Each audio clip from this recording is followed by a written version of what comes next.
We're learning more information about the man records reveal is connected to a credible threat against state lawmakers during Saturday's protest at the Capitol.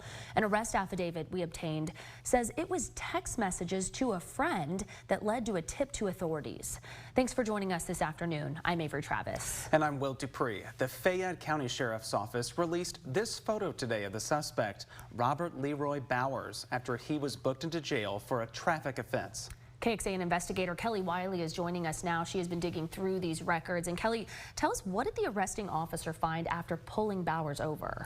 Yeah, the trooper who pulled him over said he learned Bowers sent messages to a friend that were interpreted as him wishing to inflict harm to state elected officials and politicians in Austin. According to this report, Bowers told the trooper he was on his way to the No Kings protest, and he said he was planning to participate peacefully. The trooper also described what Bowers was wearing: black pants, knee pads, heavy-duty boots. The report says Bowers told the trooper he had a 9mm handgun in his car. Ultimately, the trooper decided to arrest him on a traffic violation out of an abundance of caution for the safety of the public. We'll note that traffic charge, specifically not having a front license plate. But right. Kelly, is there any indication that he could face charges actually related to the threat itself? He's not facing charges at this point. And in fact, Fayette County Jail told us he was released yesterday around 10:30 in the morning on his own recognizance.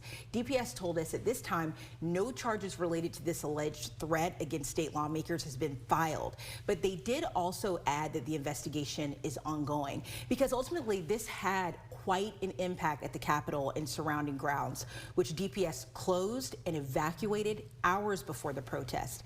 At one point, there was confusion and a question of whether it would happen, but the grounds did reopen after Bowers' arrest, and the event went on as planned.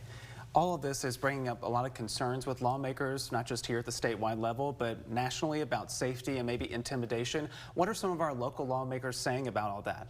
Absolutely. There's a concern there, I think, on a state level and on a national level. The threat happened the same day that 2 Minnesota state lawmakers were gunned down at their homes. One of those lawmakers and her husband died as a result. Governor Abbott referenced that shooting in remarks he made at a press conference yesterday. He said there is a need to make sure that nothing like that ever happens in the state of Texas. Yesterday, we also talked to State Senator Sarah Eckhart. She was the closing speaker at that protest, and she said, if 10,000 people can come out when they're scared, I can show up when I am scared. We do know the Texas House Democratic Caucus also sent a letter to Governor Abbott and the DPS director asking about next steps to protect legislators and resources to monitor political extremism. All right, investigator Kelly Wiley, thank you for being with us, and you can read more of her reporting at our website, kxan.com. Thank you for having me.